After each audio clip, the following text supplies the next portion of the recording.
Di sini ada yang tahu apa itu keyakinan kelas? Keyakinan kelas itu sama dengan kesepakatan kelas. Jadi nanti kita akan buat kesepakatan kelas berupa aturan-aturan yang nanti kalian buat sendiri. Jadi aturan yang berasal dari kalian dan nanti kita sepakati untuk kita laksanakan di sini. Paham? Jadi silakan kalian tuliskan aturan-aturan yang kalian inginkan ada di kelas. Ya, contohnya misalnya kalian ingin di kelas itu ada aturan mengenai selalu ingat untuk membuang sampah pada tempatnya.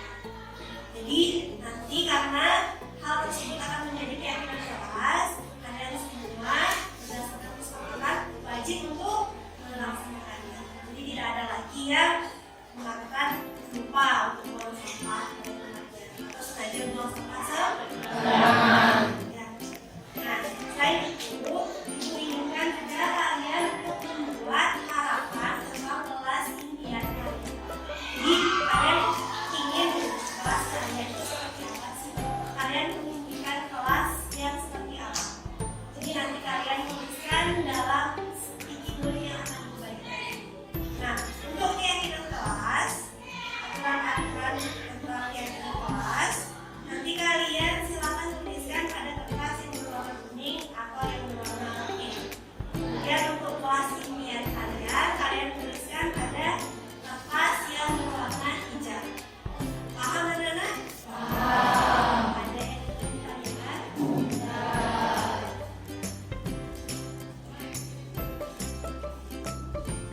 Yang hijau, section kelas.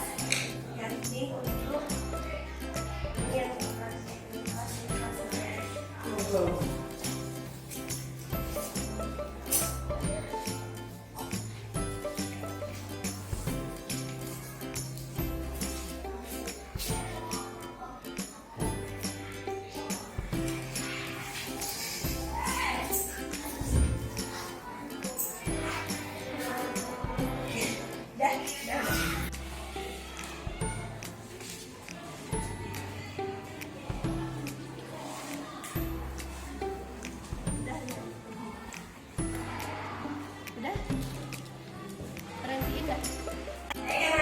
Sekarang silahkan kalian tuliskan keyakinan kelas dan kelas impian harapan kalian pada sticky note yang sudah dibagikan.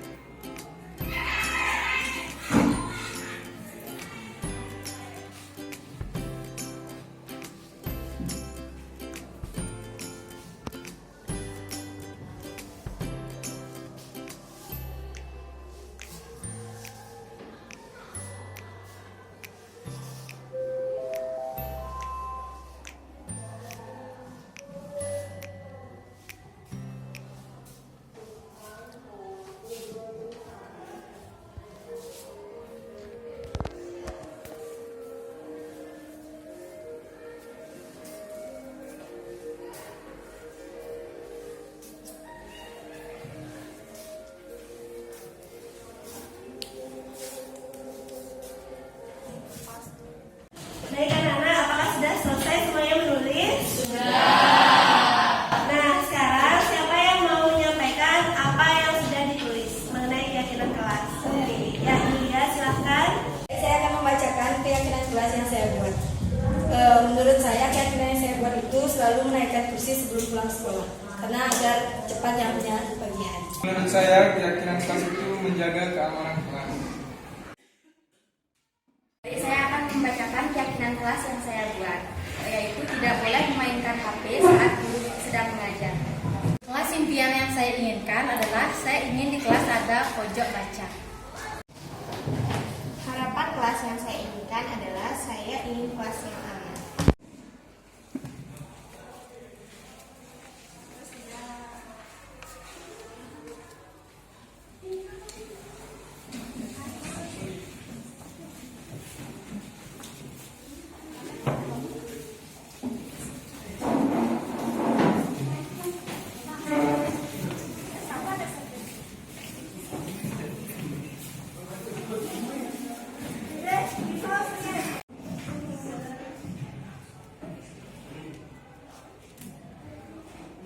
menjaga keamanan kelas, datang lebih awal pada saat piket, tidak boleh merusak fasilitas kelas, menjaga keamanan kelas, tidak boleh memainkan HP saat guru mengajar, tidak boleh ribut saat pelajaran berlangsung, tidak boleh ribut saat jam pelajaran, selalu menaikkan kursi sebelum pulang sekolah, tidak bermain HP saat guru mengajar. Saya ingin kelas yang selalu bersih. Saya ingin kelas yang aman.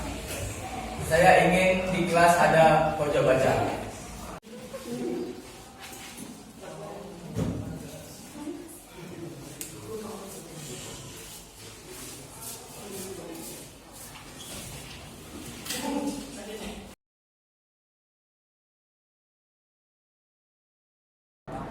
Baik, sebelumnya saya ucapkan Om Swastiastu. Assalamualaikum warahmatullahi wabarakatuh. Namo Buddhaya, salam bahagia. Yang terhormat Bapak Kepala SMA Negeri 1 Melayang, yang kami hormati Bapak Ibu Wakabit SMA Negeri 1 Melayang, dan Bapak Ibu Guru SMA Negeri 1 Melaya yang berbahagia. Puji syukur marilah kita panjatkan kehadiran Tuhan Yang Maha Esa, karena atas izin beliau kita dapat berkumpul di sini dalam keadaan sehat, tak kurang suatu apapun, untuk melaksanakan kegiatan diseminasi budaya positif oleh calon guru penggerak SMA Negeri 1 Melayang Angkatan 6 Kabupaten Jembrana, atas nama 1. Bapak Eka Parta Wiguna Estong, 2. Ibu Kotiatin SPD, 3. Ibu Nikomang Ayu Sartika Dewi SPD, 4. Bapak Inengah Juliawan SPD. Adapun acara pada diseminasi hari ini sebagai berikut. Yang pertama, sambutan Kepala SMA Negeri 1 Melayang. Yang kedua, pemaparan materi dari para calon guru penggerak di masing-masing ruangan yang telah ditentukan. Yang ketiga, penutup. Melaksanakan acara yang pertama, yaitu sambutan Kepala SMA Negeri 1 Melayang kepada Bapak I. Ketut Widya SPD, kami persilakan. Terima kasih kepada pembawa acara yang telah memberikan kesempatan kepada saya jadi selaku kepala sekolah dalam hal ini untuk memberikan sambutan kepada bapak-bapak Dewan Guru SMA Negeri 1 Melayang, dan sebagai ucapan selamat kepada rekan-rekan kami atas terpilihnya 4 guru kita SMA Negeri 1 Melayang dalam calon guru penggerak angkatan ke-6. Jadi selamat kepada Bapak dan Ibu. Sebelum saya memberikan sambutan, 1-2 patah kata, izinkan saya untuk menyampaikan salam umat. Om Swastiastu. Assalamualaikum warahmatullahi wabarakatuh. Salam sejahtera untuk kita semua. Bapak dan Ibu, perlu kita ketahui bahwa guru penggerak adalah pemimpin pembelajaran di sekolah yang akan mendorong tumbuh kembangnya murid secara holistik, aktif dan proaktif dalam mengembangkan pendidik lainnya untuk mengimplementasikan pembelajaran yang berpusat kepada siswa serta menjadi teladan dan agen transformasi ekosistem pendidikan untuk mewujudkan profil pelajar Pancasila.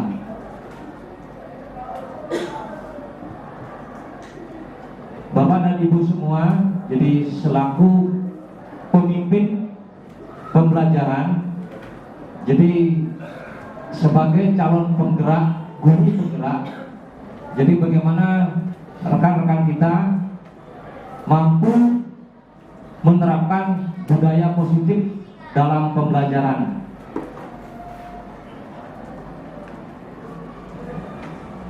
Yang pertama, dari fasilitator yang ada di Kabupaten Jembrana telah hadir kembali, telah diamati rekan-rekan kita, Bapak Ibu semua, ada nilai positif yang sudah ditemui di sekolah kita. Jadi yang pertama, rasa kagum para fasilitator, jadi dari Bapak Eka, Ibu Kotiatin, Ibu Sartika dan Pak Nenang Juliawan. Yang pertama, ketentraman kita. Jadi disiplin anak-anak Bapak Ibu. Jadi tidak ada yang siswa itu bersuara keras-keras di lapangan. Begitu ada tamu, dia mampu mengucapkan salam hormat.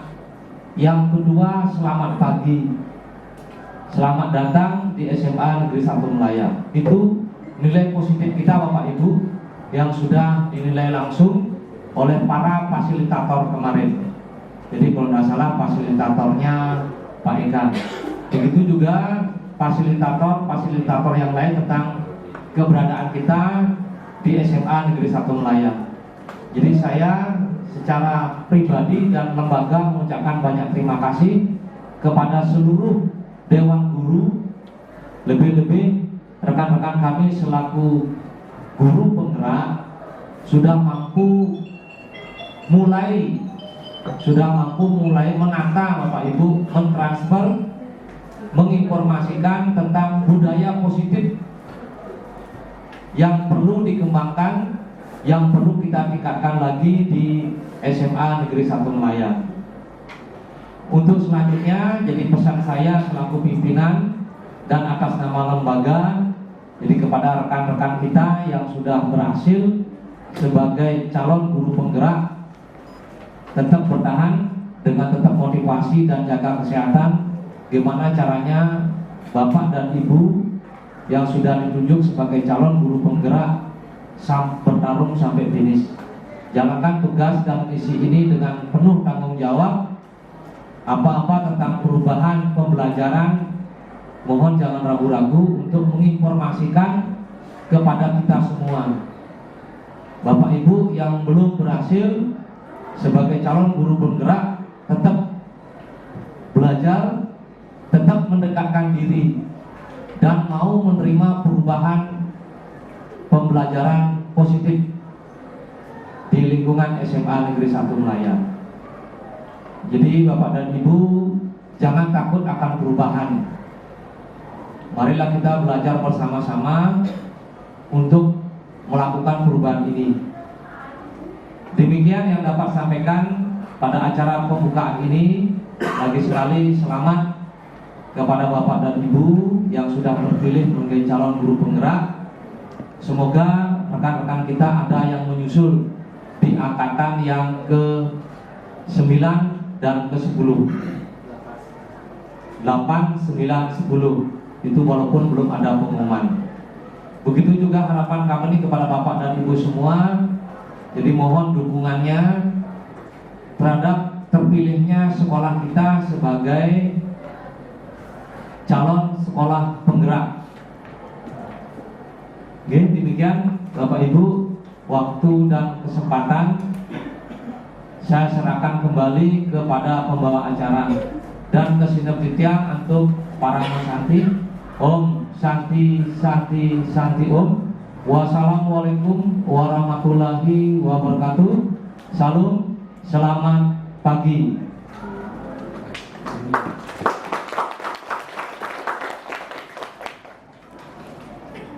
Dari Bapak Eka, Ibu Kotiatin, Ibu Sartika dan Pak Nenang Juliawan. Yang pertama, ketentraman kita.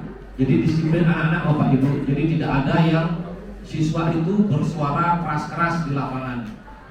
Begitu ada tamu, dia mampu mengucapkan salam hormat. Yang kedua, selamat pagi. Tetap bertahan dengan tetap motivasi dan jaga kesehatan. Gimana caranya Bapak dan Ibu yang sudah ditunjuk sebagai calon guru penggerak bertarung sampai finish. Jalankan tugas dan misi ini dengan penuh tanggung jawab. Apa-apa tentang perubahan pembelajaran, mohon jangan ragu-ragu untuk menginformasikan kepada kita semua. Bapak Ibu yang belum berhasil sebagai calon guru penggerak, tetap belajar, tetap mendekatkan diri, dan mau menerima perubahan pembelajaran positif di lingkungan SMA Negeri 1 Melayan. Jadi Bapak dan Ibu jangan takut akan perubahan. Marilah kita belajar bersama. Baik, disampaikan terima kasih. Melanjutkan acara yang kedua, yaitu pemaparan materi dari para calon guru penggerak. Kepada Bapak Ibu calon guru penggerak, kami persilakan menuju ke ruangan yang telah ditentukan sesuai dengan pembagian. Terima kasih. Om Swastiastu. Assalamualaikum warahmatullahi wabarakatuh. Salam sejahtera bagi kita semua, salam kebajikan dan salam bahagia. Terima kasih atas kesempatan yang telah diberikan kepada saya pada pagi hari ini. Senang sekali kita dapat berkumpul di sini dalam kegiatan diseminasi pemahaman dan penerapan budaya positif. Pada kesempatan ini, izinkan saya untuk berbagi pemahaman dan pengalaman saya selama mengikuti pendidikan guru penggerak sebagai calon guru penggerak Angkatan 6 Kabupaten Jemberana mewakili SMA Negeri 1 Melaya. Kegiatan ini merupakan aksi nyata modul 1.4 budaya positif.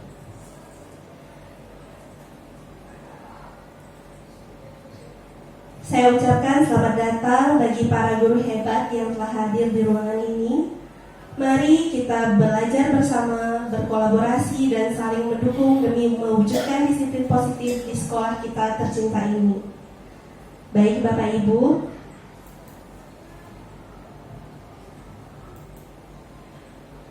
pada kesempatan ini saya akan berbagi pemahaman mengenai konsep-konsep kunci budaya positif. Nah, Bapak Ibu, saya yakin Bapak Ibu tahu apa itu budaya. Coba ada yang bisa bantu saya untuk menyampaikan budaya apa saja yang sudah kita terapkan di sini di sekolah kita sebagai image sekolah kita.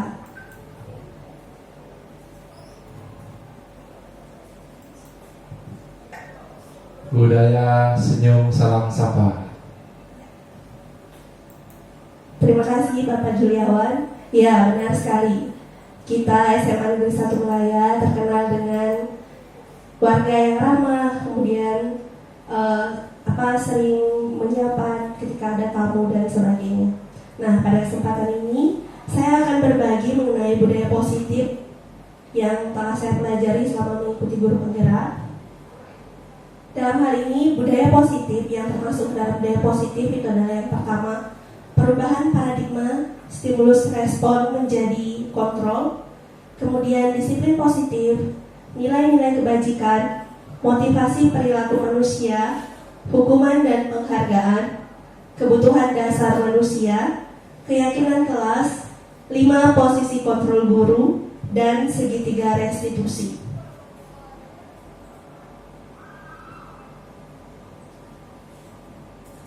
Nah, di sini saya mempunyai sebuah permainan, yaitu cobalah buka. Bapak Ibu, saya meminta bantuan Bapak dan Ibu untuk menjadi A dan B. Kemudian Bapak Ibu sebentar, Bapak Ibu A mengepalkan tangan, sementara Bapak Ibu B yang membuka tangan.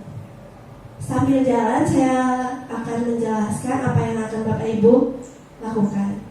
Nah, di sini Bapak Ibu guru hebat, adakah yang ingin membantu saya? 1 Bapak dan 1 Ibu.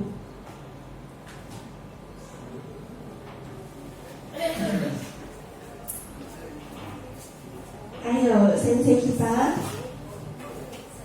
Saya membutuhkan satu bapak.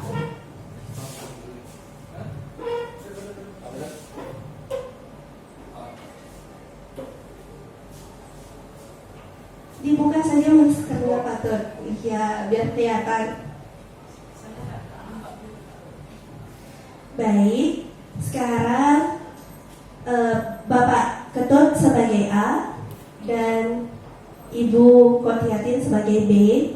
Bapak Ketut saya harapkan mengepalkan tangan dengan kuat, karena bayangkan Bapak memegang benda berharga yang Bapak miliki. Kemudian Ibu Kotiatin berusaha untuk membuka kepalan tangan tersebut, entah apapun caranya. Kemudian Bapak Ketut bisa memilih untuk mempertahankan kepalan itu atau memilih untuk membukanya. Coba silakan.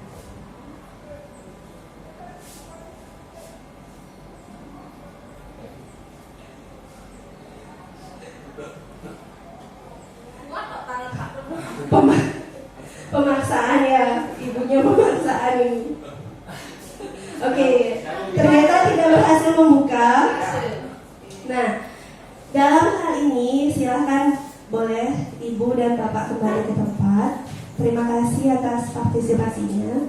Kemudian Bapak Ibu, dalam kegiatan ini kita bisa melihat sesungguhnya siapa yang memegang kendali atau kontrol untuk membuka dan menutup kepalan tangan tersebut. Menurut Bapak Ibu tadi, sebagai Pak Ketut sebagai A, siapa yang memegang kendali? Apakah Pak Ketut atau Ibu Kotiatin? Iya, Bapak Ketut. Jadi kendali yang kontrol itu ada di Bapak Ketut. Terserah Bapak Ketut ingin membuka atau tidak, bukan di Ibu Kotiatin. Walaupun seandainya tadi Ibu bisa membuka kepalan tangan Bapak Ketut, tetapi itu atas dasar Bapak Ketut yang membuka, begitu. Nah, dari sini saya akan menyampaikan miskonsepsi tentang kontrol menurut Dr. William Glasser. Nah, yang pertama, banyak guru yang merasa bahwa gurulah yang mengontrol murid. Dalam hal ini, ilusi guru mengontrol murid. Selama ini, kita sebagai guru, kita merasa bahwa kontrol itu ada pada diri kita. Bahwasanya murid berubah itu atas kontrol yang kita berikan kepada murid. Namun, sesungguhnya bukanlah demikian. Ketika siswa mengalami perubahan, itu atas dasar dialah yang ingin melakukan perubahan tersebut. Dan kita sebagai guru harus menyadari itu, bahwa kita sebagai guru tidak mampu mengontrol siswa. Yang mampu kita lakukan adalah mengarahkan siswa kita agar mampu mengontrol dirinya sendiri. Jadi mereka mempunyai hak atas diri mereka sendiri. Kemudian yang kedua, ilusi bahwa semua penguatan positif itu efektif dan bermanfaat. Nah, kita pun sebagai guru menganggap bahwa ketika kita memberikan penguatan positif, bahwa penguatan positif yang kita berikan itu selalu efektif dan bermanfaat. Padahal itu belum tentu. Kemudian yang ketiga, ilusi bahwa kritik dan membuat orang merasa bersalah itu dapat menguatkan karakter. Nah, seperti tadi, seandainya Ibu Kotiatin memposisikan dirinya sebagai orang yang memberikan rasa bersalah kepada Bapak Ketut, kemudian Bapak Ketut merasa bersalah sehingga mau membuka tangannya, itu bukan berarti bahwa Ibu Kotiatin berhasil membuat Bapak Ketut menumbuhkan karakter yang kuat pada Bapak Ketut. Ya. Dan yang ketiga adalah ilusi bahwa orang dewasa memiliki hak untuk memaksa. Dan inilah yang paling harus kita ubah konsep atau pemikiran tentang hal tersebut, bahwa kita orang dewasa tidak memiliki hak untuk untuk memaksa anak didik kita untuk berubah. Nah, hal-hal tersebutlah yang harus kita perbaiki cara berpikir. pikir tersebut. Nah, perubahan dari paradigma stimulus respon menjadi pendekatan teori kontrol oleh Stephen R. Covey itu menyebutkan bahwa bila kita ingin membuat kemajuan perlahan, sedikit-sedikit, ubahlah sikap atau perilaku Anda. Namun, bila kita ingin memperbaiki cara-cara utama kita, maka kita perlu mengubah kerangka acuan kita. Ubahlah bagaimana Anda melihat dunia, ubahlah bagaimana Anda berpikir tentang manusia, ubahlah paradigma Anda, skema pemahaman, dan penjelasan aspek-aspek tertentu tentang realitas. Artinya, ketika kita ingin mengubah orang lain, keinginan untuk mengubah orang lain, terlebih dahulu harusnya kita mampu mengubah diri sendiri. Itulah hal yang harus kita lakukan sebagai guru. Nah, nanti hal yang kita terapkan itu adalah bagaimana cara siswa mampu menumbuhkan rasa untuk mengubah diri mereka, mengubah perilaku mereka untuk menjadi lebih baik, begitu.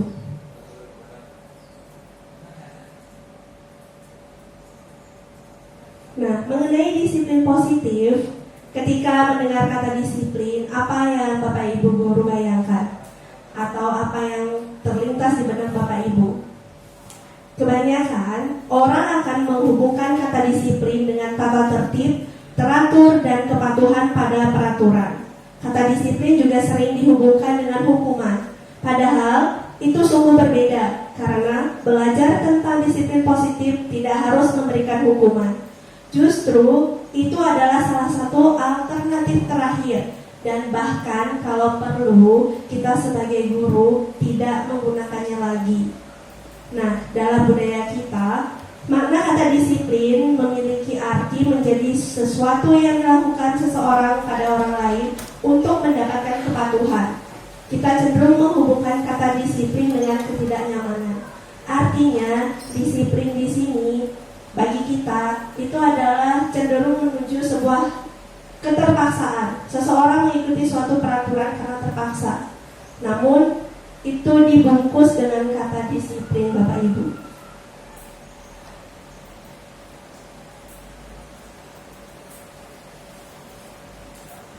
Sebenarnya disiplin positif menurut Ki Hajar Dewantara itu adalah di mana ada kemerdekaan, disitulah harus ada disiplin yang kuat. Sungguh pun disiplin itu bersifat self-disiplin, yaitu kita sendiri yang mewajibkan diri kita dengan sekeras-kerasnya. Tetapi itu sama saja, sebab jikalau kita tidak cakap melakukan self-disiplin, wajiblah penguasa lain mendisiplinkan diri kita. Jadi Bapak Ibu, kita sebagai guru seharusnya mampu membuat siswa menjadi disiplin, bukan karena orang lain, bukan karena hal-hal di luar diri mereka, tetapi disiplin itu terbangun dari niat dan keinginan mereka untuk mengikuti peraturan yang ada. Nah, selain itu, menurut Diana Gosen, arti dari kata disiplin itu sendiri artinya belajar. Kata disiplin juga berasal dari akar kata yang sama, disciple atau murid atau pengikut. Jadi menjadi seorang murid, untuk menjadi seorang murid atau pengikut, seseorang harus paham betul alasan mengapa mereka mengikuti suatu aliran atau ajaran tertentu, sehingga motivasi yang terbangun adalah motivasi intrinsik, bukan ekstrinsik. Jadi siswa kita nanti, jika kita sudah berhasil menumbuhkan rasa ingin berubah, memperbaiki diri, nanti siswa kita akan termotivasi untuk memperbaiki dirinya sendiri dengan cara mengikuti aturan yang ada.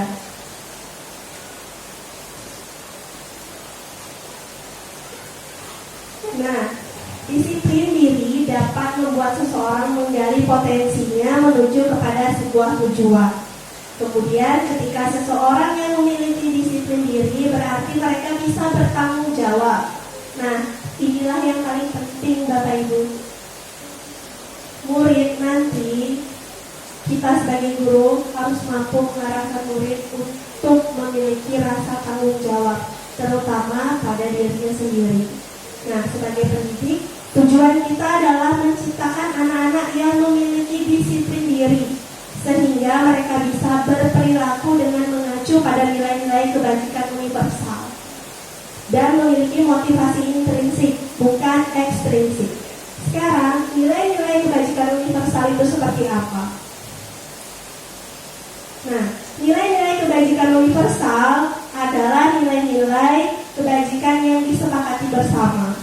Dalam hal ini, nilai-nilai kebajikan yang ingin dicapai oleh setiap anak Indonesia lebih dikenal dengan istilah profil pelajar Pancasila. Seperti Bapak Ibu ketahui, profil pelajar Pancasila terdiri atas 6. Yang pertama, beriman, bertakwa kepada Tuhan Yang Maha Esa, dan berakhlak mulia. Kemudian, berkebinekaan global, mandiri, mampu bergotong royong, mampu memiliki nalar kritis, dan memiliki kreativitas. Jadi pada akhirnya kita mengarahkan siswa kita untuk memiliki karakter profil pelajar Pancasila.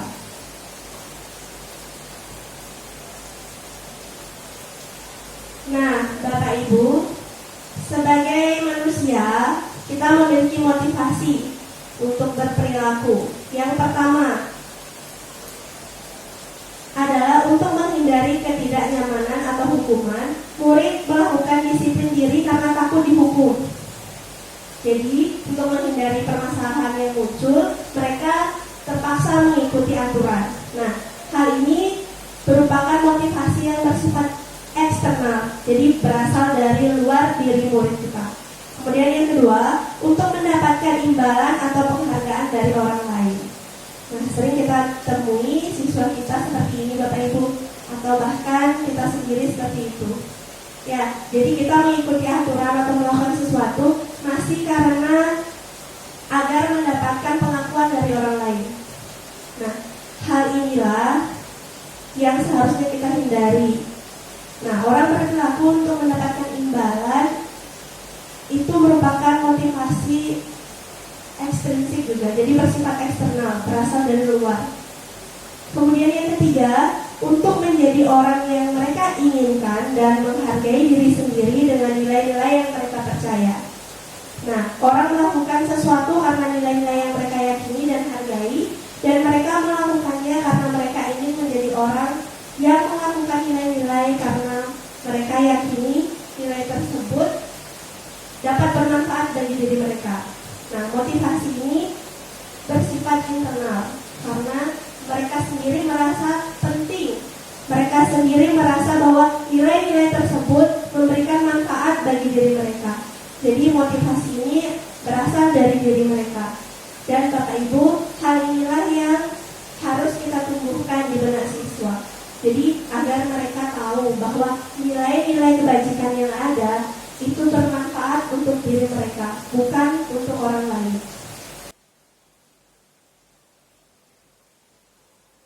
Nah, di sini kita sudah sering mendengar istilah hukuman untuk membuat siswa kita mengikuti aturan yang ada. Nah, dalam hal ini ada istilah hukuman, konsekuensi, dan restitusi.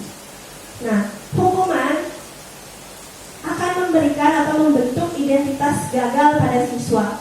Sementara disiplin yang terbentuk dari konsekuensi dan restitusi itu akan mengakibatkan atau menimbulkan identitas sukses pada siswa.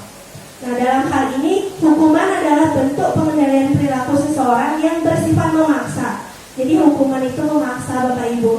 Kalau kita masih menganggap bahwa dengan memberikan hukuman itu adalah jalan terbaik untuk mendisiplinkan siswa, kita harus mulai mengubah pola pikir kita. Karena hukuman tersebut akan memberikan rasa yang menyakitkan bagi siswa. Jadi ada dendam nanti siswanya kepada kita. Kemudian yang kedua, konsekuensi. Nah, disiplin yang dibentuk dari konsekuensi ini adalah disiplin yang sudah direncanakan. Jadi ada peraturan, kemudian ada konsekuensinya. Ketika siswa melanggar peraturan, mereka harus siap dengan konsekuensinya. Kemudian yang terakhir adalah restitusi. Restitusi adalah proses menciptakan kondisi bagi murid untuk memperbaiki kesalahan mereka sendiri, sehingga mereka bisa kembali pada kelompok mereka dengan karakter yang lebih kuat. Jadi tujuan kita itu Bapak Ibu, ketika siswa melakukan kesalahan, mereka mampu memperbaiki kesalahan tersebut.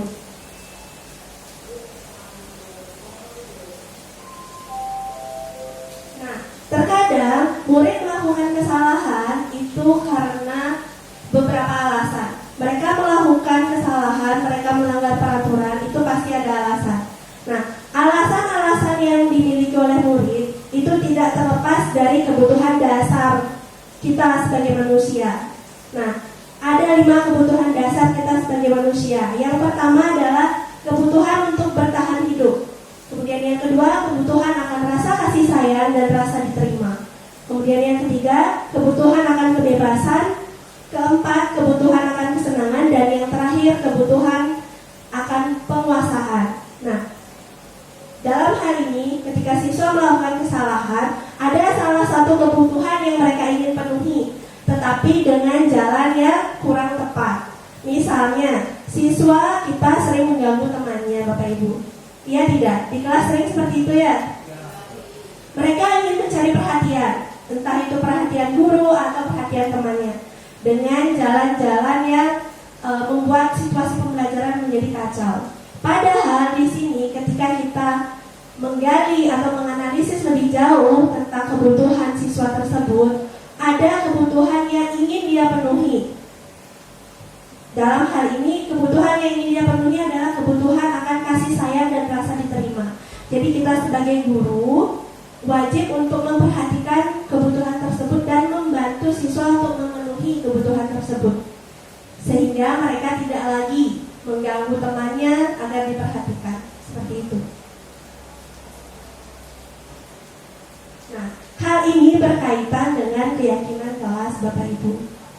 Nah, sebelumnya Bapak Ibu pernah mendengar istilah keyakinan kelas? Belum. Karena kita masih menggunakan istilah peraturan kelas. Jadi sekarang ketika saya belajar saat saya menjadi calon guru gerak ini, saya mendapatkan bahwa ada istilah keyakinan kelas. Nah, keyakinan kelas ini adalah suatu keyakinan yang akan lebih memotivasi seseorang dari dalam atau memunculkan motivasi secara intrinsik. Seseorang akan lebih tergerak dan bersemangat untuk menjalankan keyakinan tersebut, sehingga daripada sekadar menjalankan serangkaian peraturan. Nah, murid-murid pun demikian. Mereka perlu mendengarkan dan memahami arti sesungguhnya tentang peraturan-peraturan yang diberikan dan nilai-nilai kebajikan di balik peraturan tersebut. Apa tujuan mulianya, kemudian sehingga hal tersebut menumbuhkan keyakinan dan motivasi pada diri siswa secara intrinsik, berasal dari siswa sendiri. Nah, keyakinan kelas dapat ditentukan dengan jalan mengumpulkan aspirasi-aspirasi murid. Jadi apa yang mereka inginkan di kelas, aturan seperti apa yang mereka inginkan di kelas. Jadi aturan tersebut berasal dari mereka untuk mereka terapkan. Jadi mereka meyakini bahwa ketika mereka menerapkan peraturan tersebut, ada manfaat yang mereka peroleh. Begitu. Nah, bagaimana bentuk keyakinan kelas ini Bapak Ibu? Saya ingin menyampaikan bahwa keyakinan kelas hendaknya dibuat dalam bentuk yang positif. Kemudian keyakinan kelas hendak dibuat tidak terlalu banyak sehingga mudah diingat dan dipahami oleh semua warga kelas. Kemudian keyakinan kelas sebaiknya adalah sesuatu yang dapat diterapkan di lingkungan kelas tersebut. Dan semua warga kelas hendaknya ikut berkontribusi dalam pembuatan keyakinan kelas lewat kegiatan curah pendapat. Dan yang terakhir adalah keyakinan kelas tersebut harus ditinjau kembali dari waktu ke waktu. Apakah keyakinan kelas yang sudah disepakati itu memberikan manfaat positif atau perlu diperbaiki lagi.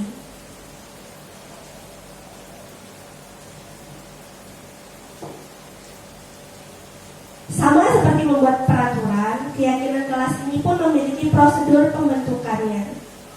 dari awal mempersiapkan warga sekolah atau murid-murid di kelas untuk berbagi pendapat, bertukar pendapat tentang peraturan yang perlu mereka sepakati, kemudian mencatat semua masukan-masukan tersebut dan menyusun keyakinan kelas sesuai dengan prosedur pembentukan keyakinan kelas. Nah, caranya Bapak Ibu bisa mengganti kalimat negatif yang sering kita gunakan. Misalnya dilarang ribut di kelas, atau jangan berlari di kelas atau koridor, dengan kalimat yang lebih positif. Jadi kalimat positif bisa berupa berjalanlah di kelas atau koridor. Kemudian bila tidak diberikan kesempatan untuk berbicara, tolong diam. Gitu. Jadi anak-anak ketika tidak diberikan kesempatan berbicara di kelas, mereka tahu bahwa hal yang mereka harus lakukan adalah diam. Namun ketika sudah diberikan kesempatan untuk berbicara, silahkan berbicara. Begitu.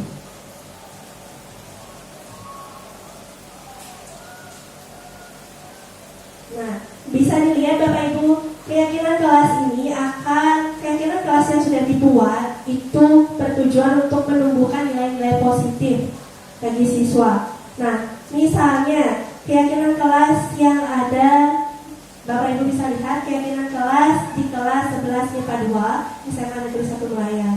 Nah, mereka di kelas sudah sepakat dan meyakini akan selalu menerapkan nilai-nilai berikut dalam kehidupan. Yang pertama, nilai disiplin. Ya, jadi nilai disiplin ini diperoleh dari peraturan atau keyakinan mengenai tidak terlambat masuk kelas ketika jam pelajaran. Jadi dari sini mereka akan menumbuhkan nilai positif. Sama dengan nilai gotong royong, saling menghormati, mandiri, bertanggung jawab, dan menjaga kebersihan serta kesehatan. Itu adalah hasil dari keyakinan yang mereka sudah sepakati. Inilah nilai-nilai yang muncul nanti Bapak Ibu. Kita yakini bahwa ketika mereka sudah menerapkan keyakinan kelas, siswa kita akan mampu menumbuhkan nilai-nilai positif ini pada diri mereka.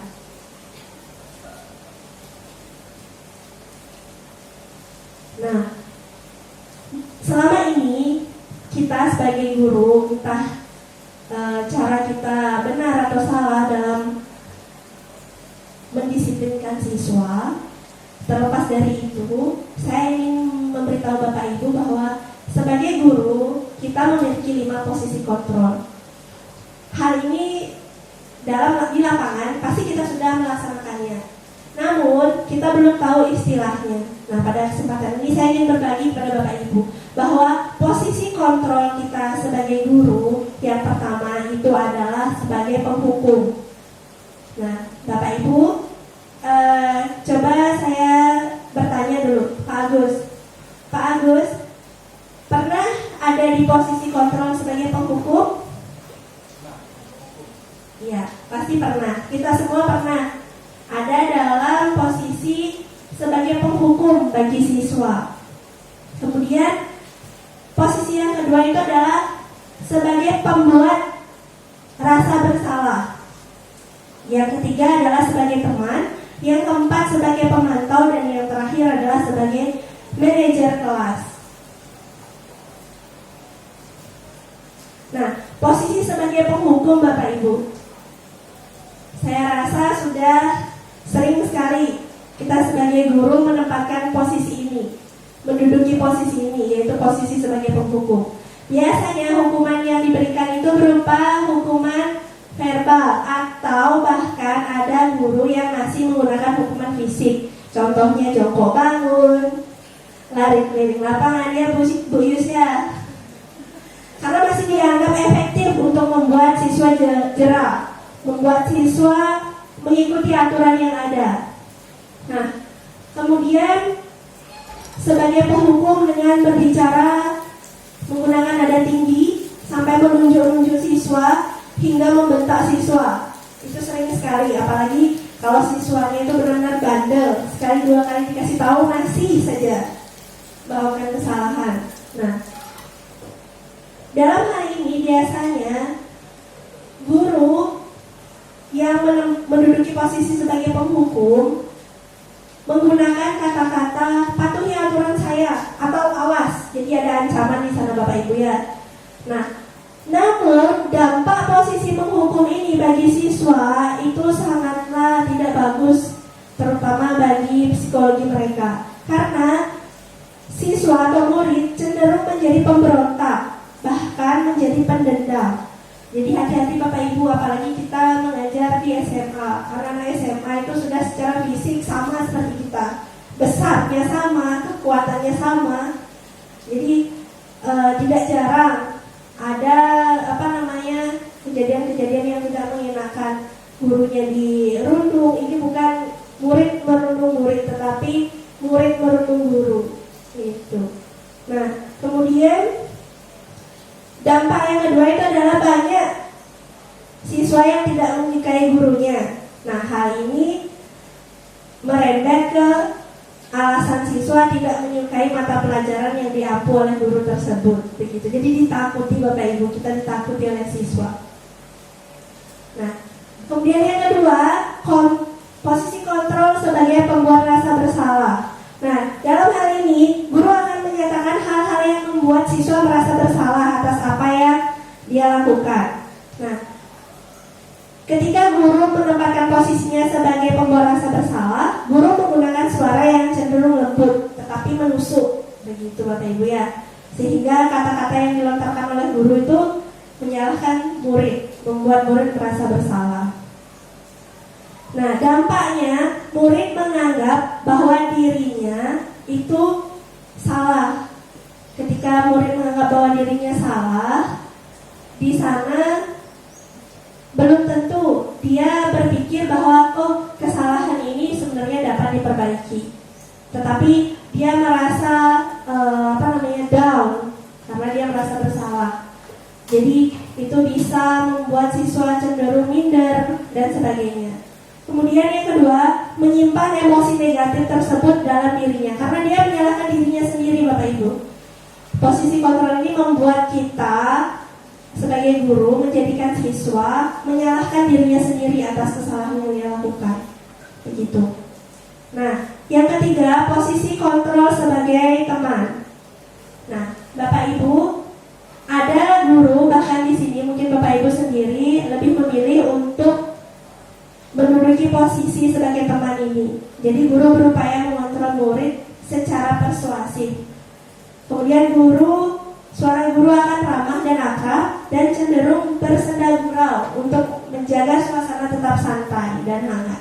Sebenarnya ini bagus Bapak Ibu, hanya saja dampak posisi ini itu membuat murid merasa tergantung pada orang lain. Memang murid akan merasa senang dan akrab dengan gurunya, tetapi dampak lainnya itu adalah murid merasa tergantung pada orang lain dan murid tidak mandiri Bapak Ibu.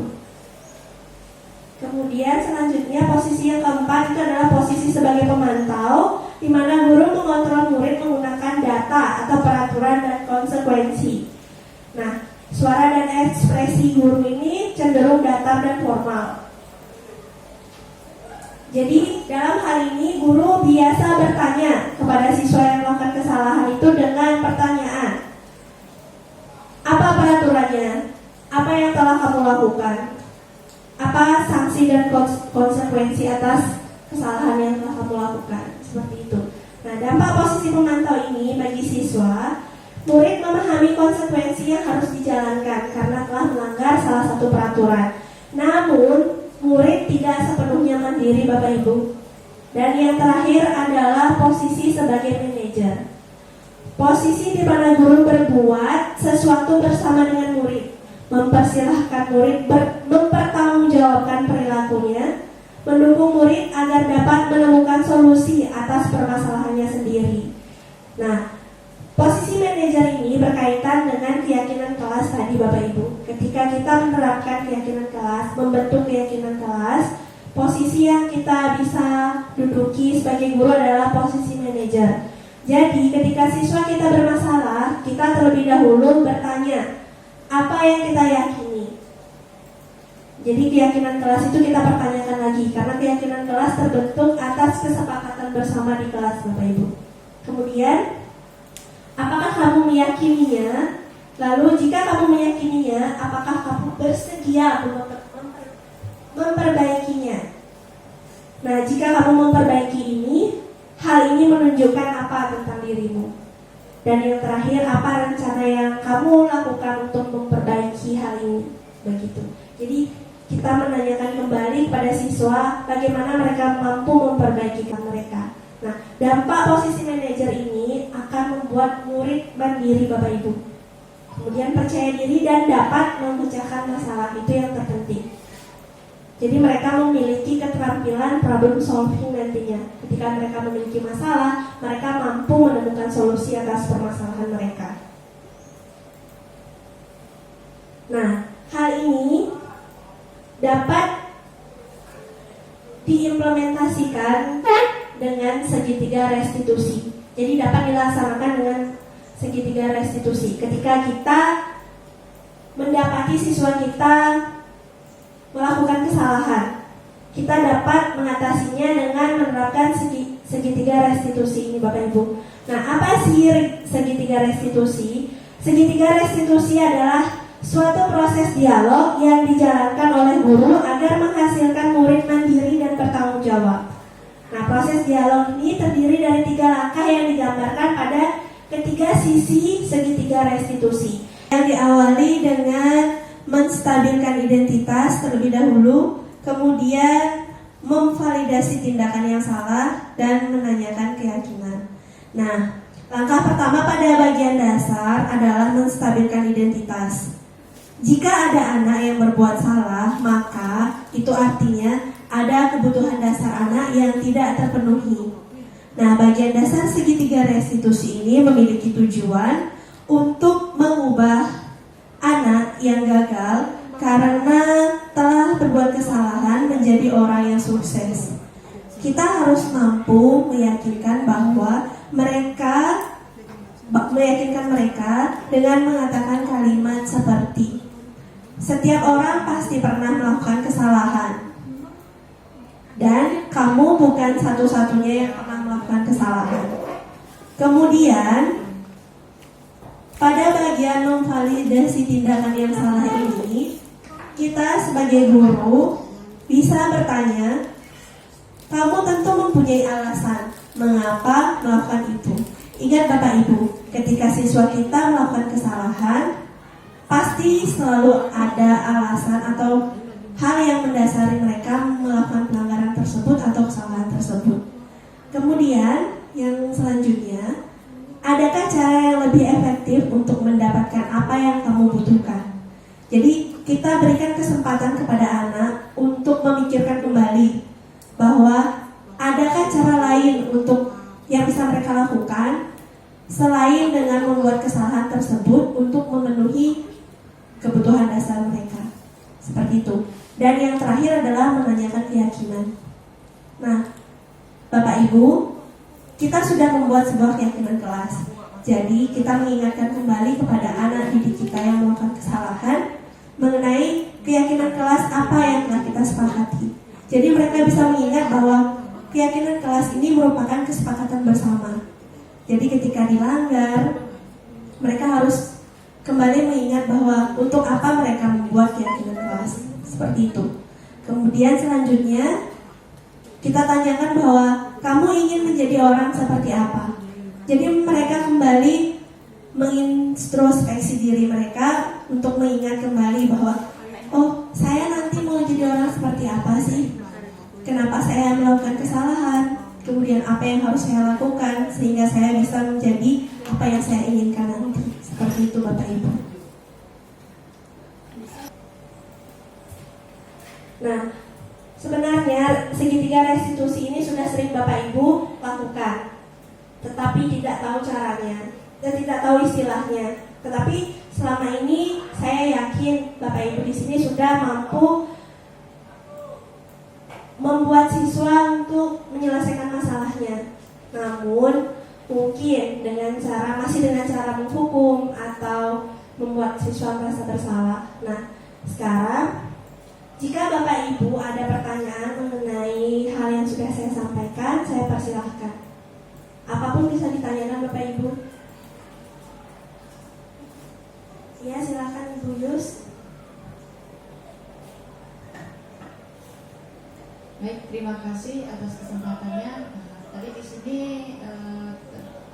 sedang memaparkan tentang keyakinan kelas dan peraturan kelas. Nah, saya mau tanyakan di sini apa sih perbedaan antara peraturan kelas dengan keyakinan kelas? Terima kasih.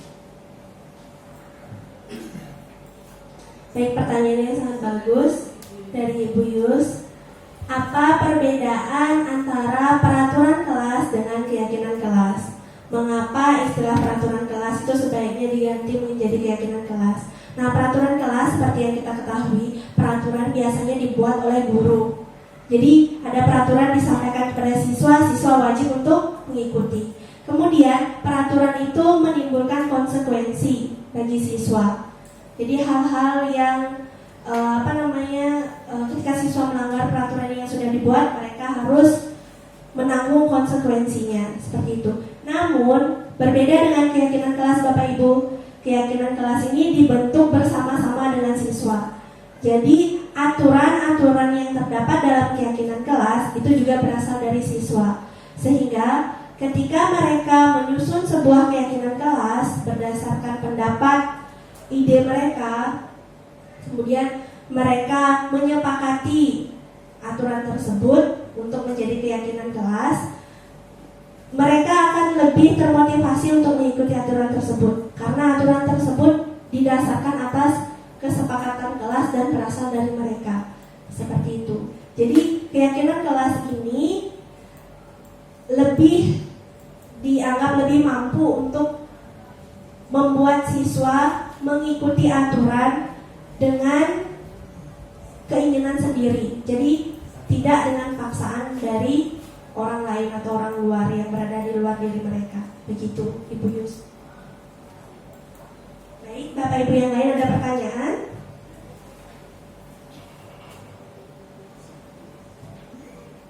Kalau tidak, saya ingin mengucapkan terima kasih sekali lagi atas perhatian Bapak Ibu dan kesediaan Bapak Ibu untuk meluangkan waktu untuk mengikuti diseminasi budaya positif ini. Nah, saya berharap apa yang saya sampaikan memberikan manfaat bagi Bapak Ibu di sini. Kemudian untuk sekarang, kira-kira ada Bapak Ibu yang mau membantu saya untuk menyampaikan refleksi atas apa yang sudah kita pelajari hari ini. Bapak Juliawan. Baik, terima kasih. Jadi setelah saya mempelajari budaya positif ini, saya menjadi belajar hal baru, yaitu posisi kontrol dalam segitiga restitusi, di mana seorang guru kita diharapkan dapat membersihkan diri dengan posisi kontrol manajer dalam menyelesaikan masalah murid melalui penerapan segitiga restitusi. Terima kasih. Terima kasih Bapak Juliawan. Bapak Juliawan sudah mengikuti apa yang saya sampaikan dengan baik. Kemudian ada lagi Bapak Ibu yang mau memberikan refleksi atas apa yang sudah saya sampaikan? Baik, jika tidak, Bapak Ibu, saya persilahkan untuk kembali ke ruang guru untuk mengikuti kegiatan penutupan. Akhir kata saya ucapkan terima kasih. Om Santi Santi Santi Om. Wassalamualaikum warahmatullahi wabarakatuh. Salam sejahtera bagi kita semua. Salam bahagia.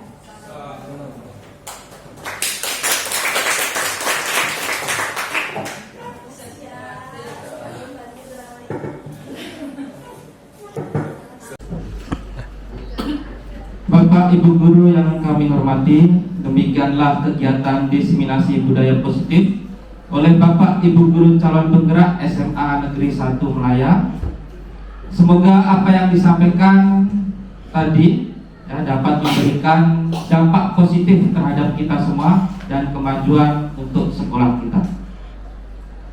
Bila mana ada salah kata dari saya ucapkan mohon maaf. Akhir kata saya tutup dengan ucapan para Masati. Om Santi Santi Santi Om.